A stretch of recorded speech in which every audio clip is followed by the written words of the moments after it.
Hello student, welcome to my channel. आज हम देखेंगे fixed bias circuit. Okay, transistor में बायसिंग कैसे करते हैं, फिक्स्ड बायस क्या है और एमीटर बायस क्या है ना, ये सारी बायसिंग हम एक एक करके देखेंगे। तो पहले देखते हैं फिक्स्ड बायस सर्किट। तो ये फिक्स्ड बायस सर्किट का बेसिक डायग्राम है ना। यहाँ पे कैपेसिटर आपका इनपुट साइड में भी लगा होता है और आउटपुट साइड में भी लगा होता है। ठीक है, ये अपना बेस रेजिस्टेंस हो गया, ये कलेक्टर रेजिस्टेंस हो गया। यहाँ पे अपने को आउटपुट देखना है। ओके, अच्छा, अभी केवल अपन डीसी एनालिसिस करेंगे इस सर्किट की, इसलिए डीसी एनालिसिस में आपका कैपेसिटर जो है तो वो ओपन सर्किट हो जाएगा, डीसी को पास नहीं होने देगा। हाँ, कैपेसिटर आपका डीसी को पास नहीं होने देगा, केवल आपका ये एसी को बस पास होने देता है, इसलिए डीसी एनालिसिस करेंगे तो कैपेसिटर आपका हट जाएगा। ठीक है, तो ये आपका डीसी इक्विवेलेंट बना आपका फिक्स्ड बायस सर्किट का। तो इसकी एनालिसिस करते हैं। अच्छा, फिक्स्ड बायस का मतलब ये है कि जो आप बायसिंग कर रहे हो यहाँ पे, तो बेस करंट आप फिक्स रखोगे, तब देखना है कि ऑपरेटिंग पॉइंट में क्या चेंज आ रहा है। ठीक है, बेस करंट को आपको फिक्स रखना है और देखना है फिर ऑपरेटिंग पॉइंट में क्या चेंज आ रहा है। ओके, तो स्टार्ट करते हैं। इसको मैं थोड़ा देर के लिए क्लियर कर देता हूँ।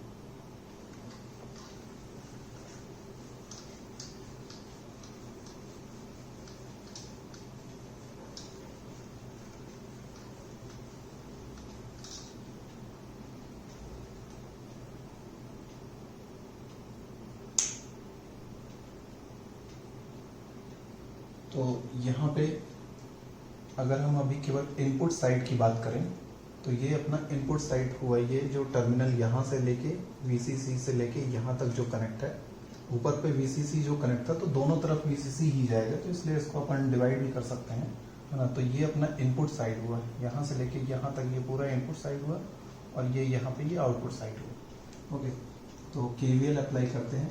KVL एट इनपुट साइड,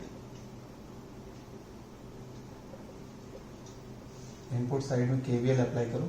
अच्छा, यहाँ पे ये जो सर्किट कनेक्ट है आपका VCC, तो इसमें आप कंफ्यूज नहीं होना, ये जस्ट ऐसे है, ऐसा है ना। ये VCC को आप ऐसे मान सकते हो। ठीक है, तो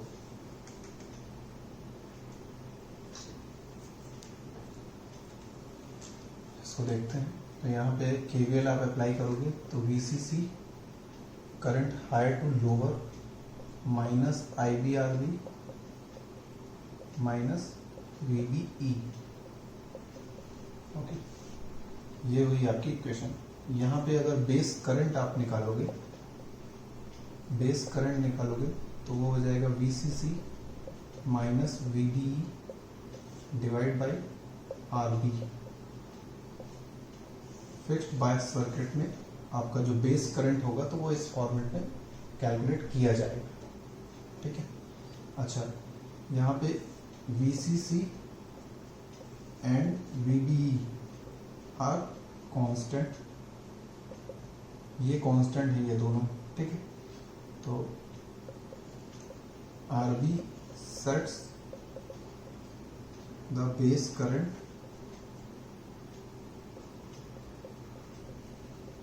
IB for operating point. RB sets the base current, that's the level of base current IB for operating point. ठीक है, जो RB है अब ये सेट करेगा आपका IB, मतलब बेस करंट जो है वो आपका अब RB पे पूरा का पूरा डिपेंड हो गया है। ठीक है, तो जो लोड लाइन होगी तो वो RB पे डिपेंड करेगी अब पूरी। ठीक है, या ऑपरेटिंग पॉइंट जो है तो वो RB पे डिपेंड करेगा। सिमिलरली ऐसे आउटपुट में देख लेते हैं क्या होगा। ओके स्टूडेंट, तो आउटपुट में देखने के लिए कि क्या चेंज हो रहा है, उससे पहले हम यहाँ पे ये एनालिसिस करते हैं कि कलेक्टर एमीटर जो लूप है आपका, कलेक्टर और एमीटर, मतलब ये इसकी बात कर रहे हैं यहाँ पे, इस सर्किट की पूरी, है ना। अब इसको आप छोड़ दो, अभी इसकी बात कर रहे हैं। तो यहाँ पे जो कलेक्टर करंट है वो डायरेक्टली रिलेटेड है कैसे, I C is equal to beta I B के, है ना, जो कलेक्टर करंट है तो I C is equal to beta I B से रिलेटेड है, ठीक है। यहाँ बेस करंट जो है क्या कह रहा है, यह base current is controlled by the level of R B, जो बेस करंट है तो वो आर बी से कंट्रोल हो रहा है, जो अभी देखे हैं अपन, and I C is related to I B by a constant beta, ठीक है। जो आई सी है तो वो बीटा से मल्टीप्लाइड है आई बी के साथ, तो आई बी कैसे कंट्रोल हो रहा है, आर बी के साथ, ठीक है। आर बी जो है वो आपका आई बी को कंट्रोल कर रहा है, फिर आई सी में जस्ट एकदम बीटा आप मल्टीप्लाई कर दो तो वो आपका क्या दे देगा, आई सी दे देगा, है ना। इट मीन्स जो आई सी है तो वो भी आर बी से ही रिलेटेड है भाई, इसको आप आर बी से कंट्रोल कर रहे हो और इसमें बीटा इंटू कर दे रहे हो तो आई सी आ जा रहा है, मीन्स आई सी भी बीटा से, आई सी भी आपका आर बी से कंट्रोल हो रहा है, ना कि आर सी से। आर सी से कोई लेना ही देना नहीं, आप आर सी को कितना भी चेंज करो उसमें कलेक्टर करंट या बेस करंट में कोई फर्क नहीं पड़ेगा। इस आर सी को आप कितना भी चेंज करो कलेक्टर करंट पे कोई फर्क नहीं पड़ेगा, ठीक है। बट यहाँ पे आर सी जो है आपका वो वीसी पे अफेक्ट करेगा, तो देखते हैं वीसी पे कैसे अफेक्ट करता है ना।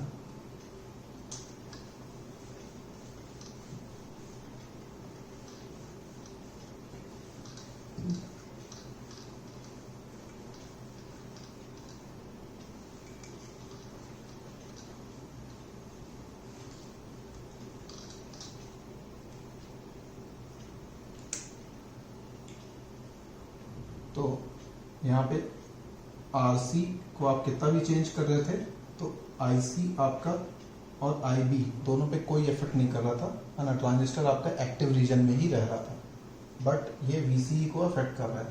तो देखते हैं, apply KVL at output side, output side में केवीएल अप्लाई करना है, तो करंट आपका यहाँ से आ रहा है, ठीक है, हायर टू लोअर, तो VCC minus ICRC minus VCE is equal to 0, ये हुआ, ठीक है। तो वीसीई आपका जो है VCE is equal to VCC minus ICRC, तो अब आरसी जो है आपका अगर आप इंक्रीज करोगे तो आउटपुट वोल्टेज आपका डिक्रीज होएगा, ठीक है। आरसी अगर आप इंक्रीज करोगे तो आउटपुट वोल्टेज आपका डिक्रीज होगा, आरसी डिक्रीज करोगे तो आउटपुट वोल्टेज आपका इंक्रीज होगा, तो ऐसे यहाँ से ये डिपेंड है। अच्छा, एक चीज और, यहाँ पे एमीटर आपने क्या कर रखा है, ग्राउंड, ठीक है, एमीटर ग्राउंड कर रखे हो आप, तो जो VCE है तो VCE को आप ऐसे भी लिख सकते हो कि collector voltage minus emitter voltage, collector voltage minus emitter voltage, ठीक है। और जो VBE है उसको भी आप ऐसे लिख सकते हो, base voltage minus emitter voltage, base to emitter voltage कहलाता है ये, इसलिए बेस पे जो वोल्टेज है माइनस एमीटर पे जो वोल्टेज है उसको सब्ट्रैक्ट कर दोगे तो वो बेस एमीटर वोल्टेज होता है, ठीक है। अच्छा, यहाँ पे अगर आप VE आप अगर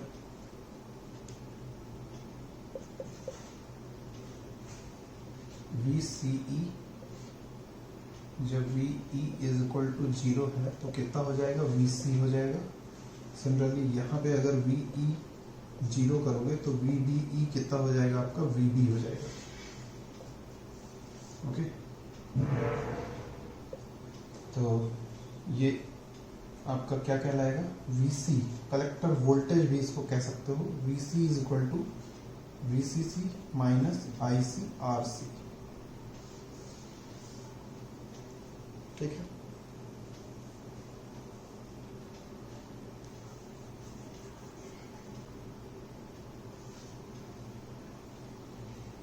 ओके, तो अब इसकी लोड लाइन एनालिसिस करते हैं। तो यहाँ पे लोड लाइन एनालिसिस करने के लिए जो आपकी इक्वेशन थी VCE is equal to VCC minus ICRC, ठीक है। तो यहाँ पे अगर आप IC को 0 कर दोगे, IC इज इक्वल टू 0, तो VCE मैक्स जो आएगा, VCE मैक्स और VCE क्यू भी बोल सकते हो इसको आप, क्वेश्चन पॉइंट पे VCE या आउटपुट वोल्टेज। तो VCE मैक्स कितना आएगा IC0 में, VCC आएगा, है ना। और इसी तरह अगर आप VCE को 0 कर देते हो तो जो IC मैक्स या ICQ तो वो कितना आएगा, VCE 0 होएगा तो ये आ जाएगा आपका VCC/RC, है ना। तो इसको ड्रॉ करते हैं।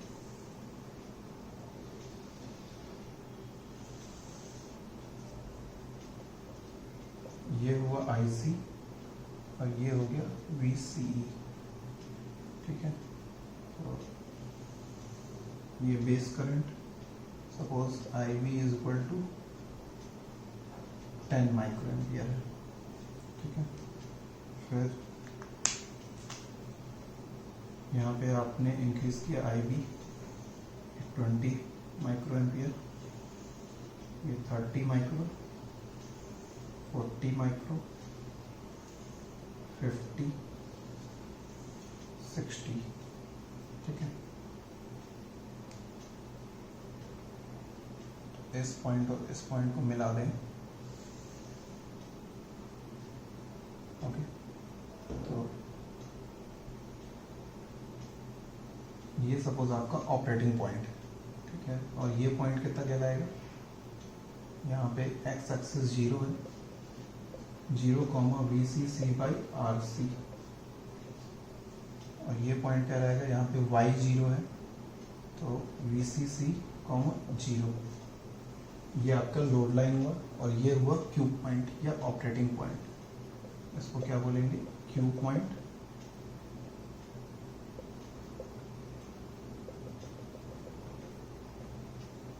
ये होएगा आपका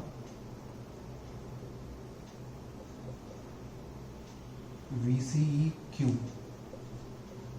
VCEQ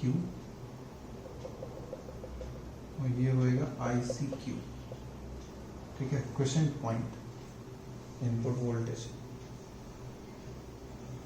ओके।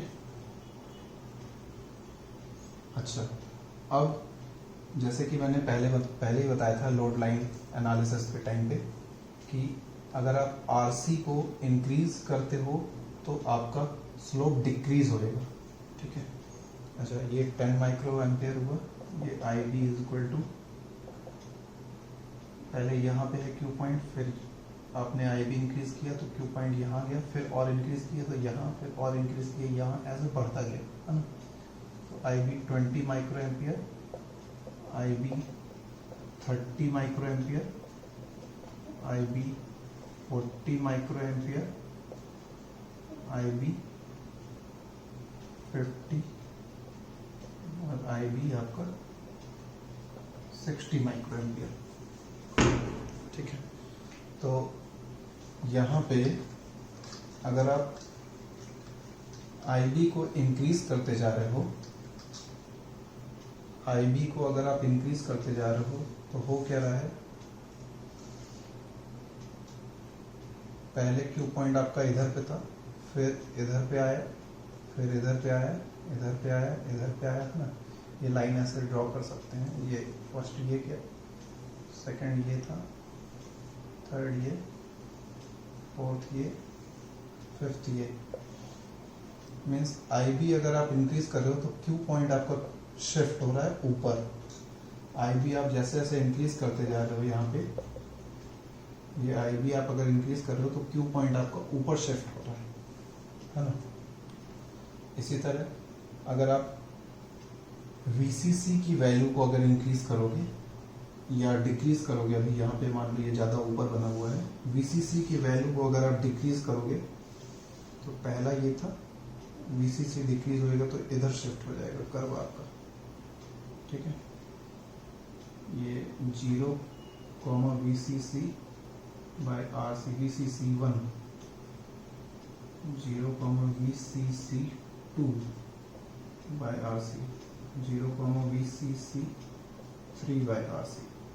तो यहाँ पे जो VCC1 है वो बड़ा है, VCC2 छोटा है, फिर VCC3 और छोटा है, ओके। और अगर आप आरसी को इंक्रीज करो तो स्लोप आपका डिक्रीज होता जाएगा।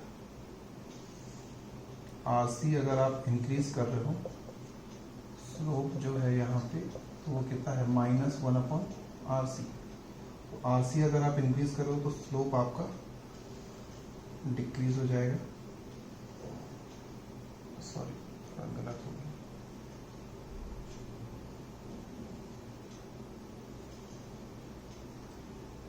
ठीक है, VCC by RC1, VCC by RC2, VCC by RC3। तो RC आपका इंक्रीज होता जा रहा है। RC1 less than RC2 less than RC3। RC आप बढ़ाते जा रहे हो तो आपका स्लोप जो है तो वो डिक्रीज होता जा रहा है। ठीक है, तो अच्छा एक चीज और है, जो आपका बेस करंट है तो उसको आप इंक्रीज करते जा रहे हो तो आपका क्यू पॉइंट जो है तो वो शिफ्ट होता जा रहा है ऊपर की तरफ, है ना। और यहाँ पे जो बेस करंट है तो वो कलेक्टर करंट से डायरेक्टली रिलेटेड है। तो कलेक्टर करंट जो है आपका वो बीटा पे डिपेंड करता है और लीकेज करंट पे डिपेंड करता है। ठीक है, ये दो चीज़ों पे आपका जो कलेक्टर करंट है वो डिपेंड करता है। तो अगर बीटा अपन चेक करें कि बीटा को इंक्रीज या डिक्रीज करते हैं तो देखते हैं कैसे क्यू पॉइंट शिफ्ट होता है।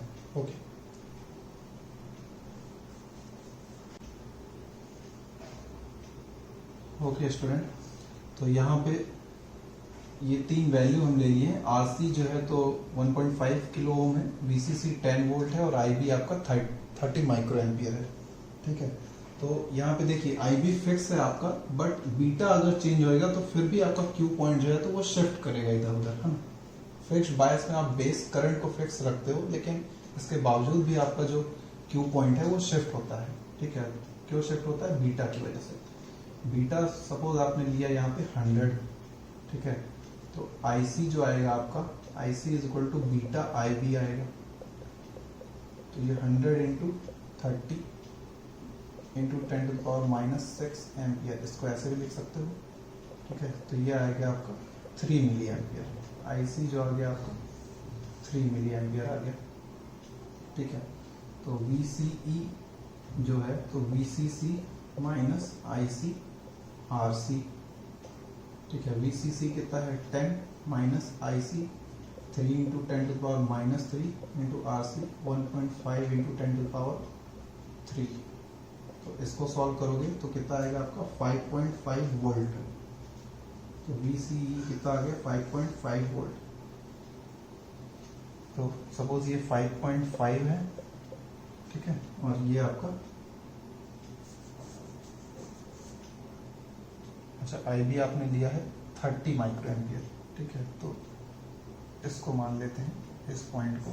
अभी ये 5.5 वोल्ट है और IC यहाँ पे कितना निकल के आया आपका 3 मिली एम्पियर। इसी ग्राफ में देख लेते हैं। ठीक है, तो ये VCE आ गया और ये IC आ गया। नेक्स्ट अगर बीटा 50 ले लेते हैं तो क्या होता है?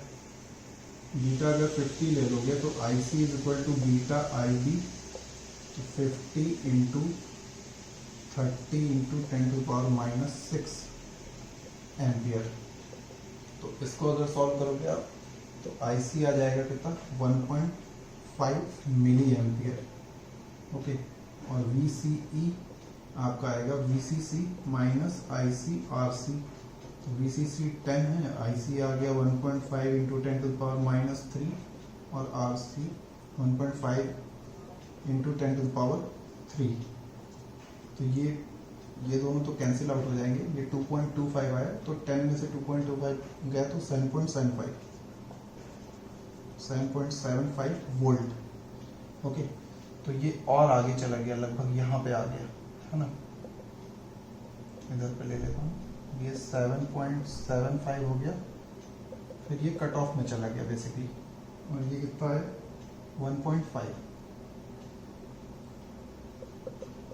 1.5 मिली एम्पियर आ गया, है ना। नेक्स्ट बीटा आप क्या करो, 200 ले लो, तो 200 लेने में देखिए कितना आता है, IC is equal to beta IB, ठीक है, 200 इंटू IB कितना था आपका 30 माइक्रो एम्पियर, तो ये कितना आ जाएगा 6 मिली एम्पियर, जस्ट ऊपर चला गया आपका, है ना। फर्स्ट पॉइंट यहाँ पे था, सेकंड पॉइंट यहाँ पे आया, अब थर्ड यहाँ पे ही ऊपर चला गया, ठीक है। और VCE की बात करें तो VCC माइनस ICRC, तो VCC 10 माइनस IC जो है आपका, तो वो 6 इंटू 10 टू पावर माइनस 3, और ये 1.5 इंटू 10 टू पावर 3, तो ये दोनों कट गए और ये 9 हो गया, तो ये आ गया 1 वोल्ट, है ना। अब आपका Q पॉइंट यहाँ कहीं चला गया, ये 9 और ये इधर पे 1 वोल्ट, और ये 9 इधर आ गया, तो ये थर्ड पॉइंट यहाँ चला गया, फर्स्ट यहाँ है, सेकंड यहाँ है, थर्ड यहाँ चला गया। तो Q पॉइंट देखिए कैसे वेरी कर रहा है बीटा के वेरिएशन से, है ना। आप IB भले ही फिक्स रखो, लेकिन बीटा अगर वेरी करेगा तो आपका Q पॉइंट जो है तो वो शिफ्ट होएगा ऊपर नीचे, ओके। तो ये था आपका फिक्स्ड बायस सर्किट का एनालिसिस। अब एक क्वेश्चन करके देख लेते हैं, है ना, थोड़ा सा आइडिया आप लोगों को लग जाएगा।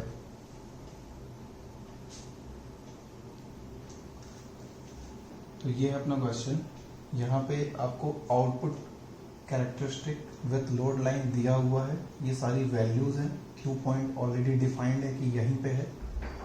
इस ग्राफ को देख के अपने को VCC, RC और RB कैलकुलेट करना है, ओके। और ये हिंट दे दिया है यहाँ पे कि फिक्स्ड बायस सर्किट के लिए कैलकुलेट करना है। तो फिक्स्ड बायस सर्किट के लिए सबसे पहले VCC जो होता है, तो मैंने बताया था VCE is equal to VCC होता है किस केस में, जब आपका IC is equal to IC is equal to 0, जब IC 0 होगा तब VCE आपका VCC के इक्वल हो जाएगा। तो VCE आपका कितना है 20 है, ठीक है, और यहाँ पे आपका IC 0 है, और यही वोल्टेज आपका VCC कहलाता है, ओके। तो VCC कितना आ गया आपका 20 वोल्ट, VCC यहाँ पे निकल के आ गया 20 वोल्ट। सिमिलरली ये जो वैल्यू है वो VCC बाई RC है ना। तो आपको RC कैलकुलेट करना है, तो यहाँ पे VCE 0 करना है, ठीक है। तो IC is equal to VCC by RC when VCE is equal to 0, ठीक है। तो यहाँ पे IC की वैल्यू दी है आपको 10 मिली एम्पियर, RC कैलकुलेट करना है, तो RC आपका क्या आ जाएगा VCC डिवाइड बाय IC, तो VCC कितना है यहाँ पे 20 वोल्ट, और IC कितना है 10 मिली एम्पियर, ये मिली एम्पियर हो जाएगा। तो इसको जब सॉल्व करोगे तो 20 into 10 to the power 3 divide by 10, actually ये यहाँ पे है 10 टू द पावर माइनस 3, ये ऊपर जाएगा तो 10 टू द पावर 3 हो जाएगा। तो इसको आप सॉल्व करोगे तो ये ऊपर चला जाएगा, तो ये हो जाएगा 2 किलो ओम, ठीक है। RC आपका क्या आ गया 2 किलो ओम, ठीक है। अब बात आती है RB की।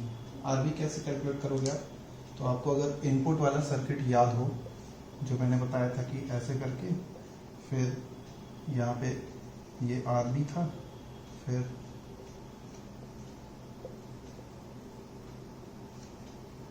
ये प्लस माइनस VB था, ये VCC था, तो यहाँ पे जो IB आप निकाल रहे थे, तो VCC minus VBE divide bye RB, जो इक्वेशन बन रही थी यहाँ पे, तो यही तो बन रही थी कि VCC minus IBRB minus VBE, ये इक्वेशन बन रही थी अपनी। तो यहाँ पे अगर आप IB कैलकुलेट करोगे तो ऐसे आएगा, ठीक है। तो यहाँ पे अपने क्या निकालना है, RB निकालना है, तो RB आपका जो होगा तो क्या हो जाएगा VCC minus VBE divide by IB, ठीक है। तो R B is equal to VCC, VCC कितना निकला है 20, वीबी बेस एमिटर वोल्टेज, अगर एनपीएन ट्रांजिस्टर है, सिलिकॉन यूज हुआ है, तो बेस एमिटर वोल्टेज 0.7 वोल्ट होगा। और बेस करंट ये आईबी, ये 20 और 30 के बीच में है, आईबी की वैल्यू ये बढ़ती जा रही है ना, ये 20 है, ये 30 है, यहाँ पे ये 20 ये 30, तो इसके बीच में है क्यू पॉइंट, तो हम इसको 25 लेंगे, 25 माइक्रो एम्पियर। इसको जब आप सॉल्व करोगे तो आरबी आपका आ जाएगा 772 किलो ओम। ओके, तो इस तरह प्रॉब्लम सॉल्व होएगी।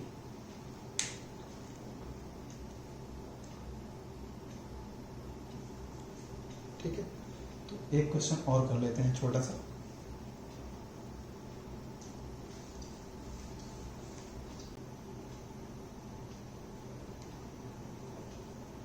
ओके स्टूडेंट, तो ये अपना फिक्स्ड बायस सर्किट है, यहाँ पे ये आरबी है। ठीक है, ये एसी इनपुट यहाँ से देना है और एसी आउटपुट यहाँ से लेना है।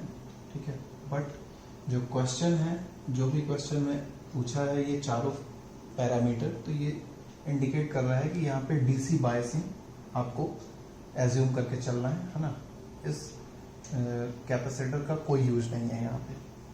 ठीक है, अच्छा, यहाँ पे बीटा जो है आपका 50 दिया हुआ है, और आरबी 240 किलो और आरसी 2.2 किलो और वीसीसी 12 वोल्ट है। ठीक है, तो पहला है यहाँ पे IB Q and IC Q calculate करना है। तो आईबी जो है आपका, तो आईबी कैसे आएगा, वही एमीटर, ये एक्चुअली वीबी से लेके यहाँ वीसीसी जो इक्वेशन अपनी आई थी, VCC is equal to VCC minus IB RB minus VBE, ये इक्वेशन जो आई थी अपनी, यहीं से आपको फाइंड कर लेना है आईबी। आईबी जो आपका आएगा, तो VCC minus VBE divide by RB. तो वीसीसी कितना है 12 माइनस वीबीई 0.7। अच्छा, वीबीई आपको दिया नहीं रहेगा, ये आपको एज्यूम कर लेना है 0.7, मतलब बेस एमिटर वोल्टेज यहाँ पे जो भी बन रहा है उसको 0.7 आपको एज्यूम कर लेना है। ठीक है, और एनपीएन ट्रांजिस्टर या पीएनपी में भी एज्यूम कर सकते हो, है ना। अच्छा, बट सिलिकॉन का होना चाहिए वो। ठीक है, अब 0.7 एज्यूम कर लेना बस क्वेश्चन में। और आरबी जो है वो 240 किलो ओम है। ठीक है, ये किलो ओम है और ये वोल्ट में।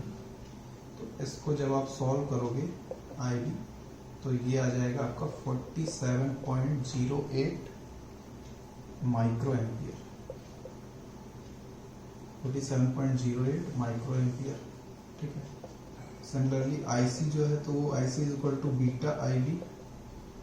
तो बीटा आपका दिया हुआ है 50 इंटू 47.08 माइक्रो एम्पियर। इसको जब मल्टीप्लाई करोगे तो आपका जो आंसर आएगा 2.35 मिली एम्पियर आ जाएगा। ठीक है, ये माइक्रो एम्पियर और ये मिली एम्पियर में आ गया। नेक्स्ट वीसीई क्यू, तो वीसीई क्यू, तो आउटपुट की जो इक्वेशन है VCC minus IC RC.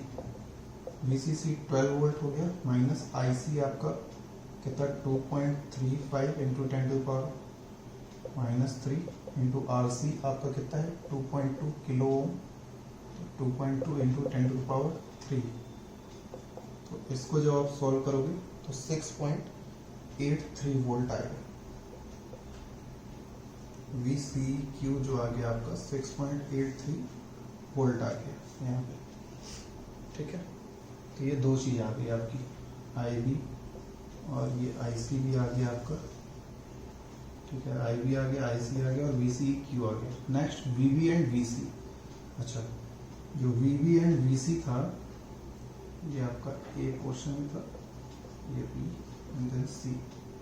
VB, तो VBE को आपको मैंने क्या बताया था, VB माइनस V, यहाँ पे V ग्राउंड था तो ये 0 हो गया, तो VB कितना था 0.7, तो यही आपका क्या हो जाएगा VB। ठीक है, similarly VCE is equal to VC minus VE था, VE 0 हो गया। VCE आपने कितना कैलकुलेट किया 6.83 volt is equal to VC, यही आपका VC हो गया, है ना। नेक्स्ट और लास्ट क्या है आपका VBC। VBC क्या हो जाएगा VB माइनस VC, तो VB कितना था 0.7 माइनस 6.83। ठीक है, तो इसको जब आप सॉल्व करोगे तो माइनस 6.13 आएगा, 6.13 वोल्ट।